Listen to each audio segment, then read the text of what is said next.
Imagine your beautiful daughter on her first day of school. Pigtails, beautiful dress, running off happily into school, anticipating the year's events.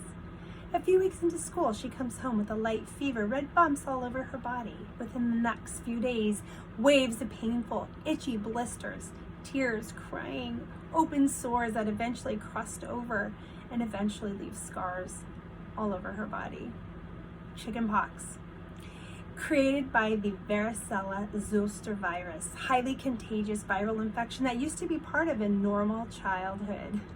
Now, thanks to vaccinations, 90% have been controlled in the United States alone. In the Foundations of Microbiology, 10th edition, it states, the discovery of vaccination was one of the farthest reaching and most important developments in medical science. With an understanding of modern medicine and effective vaccinations, why are there still people who refuse immunizations? We have a moral obligation to our families and communities to vaccinate ourselves and our children.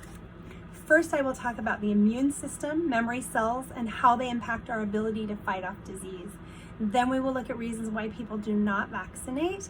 And then finally, we will look at the United States statistics on a few childhood diseases.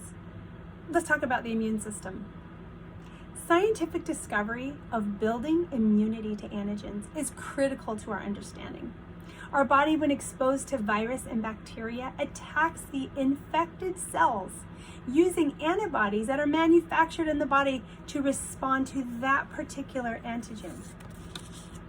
There are only two ways to acquire immunity within the body. One is a natural process through contracting a virus, and your body builds antibodies. Also, we can receive them from our mother at birth and through nursing. The second way is through artificial immunity. It requires a vaccination and is the only other way to acquire immunity from certain antigens. We also have B memory cells. They remember the same pathogen that was introduced through the immunization and critical to understand. They produce an even faster and more potent production of antibodies in case of future exposure to that same pathogen. After examining the body's immune system, we can look at why people don't vaccinate. Most people fall within four main categories: religious reasons, number one; personal beliefs, number two; safety concerns; and a desire for more information from their healthcare professionals. Now that we understand a few reasons why people don't vaccinate, let's talk about some U.S. statistics in childhood diseases. In U.S., the CDC, or Center for Disease Control, last year reported that between 70 and 92.7% of the children in the U.S. received the recommended childhood vaccinations. That's a high number, way to go. But remember, we have a good 20 to 30% growth.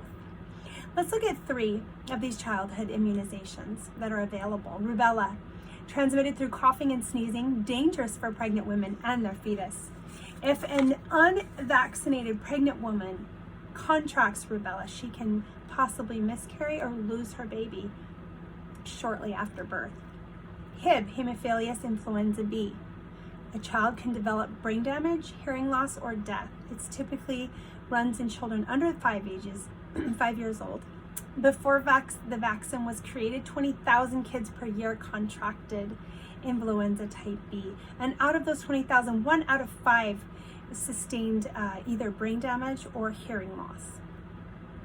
DTaP, diphtheria, tetanus, and pertussis, or whooping cough, causes a thick covering over your nose and throat, making it hard to breathe and swallow. Also leads to heart failure, paralysis, or even death. First, we talked about the immune system, and then why some people don't want to vaccinate, and then some U.S. statistics and some recommended vaccinations. Let us all be vigilant in participating in the farthest reaching and most important development in medical science, that of vaccinations. Allow our memory B cells to record these pathogens and protect ourselves and our families from infectious disease.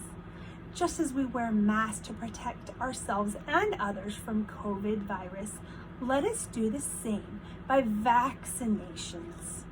It is our moral duty and privilege to do so.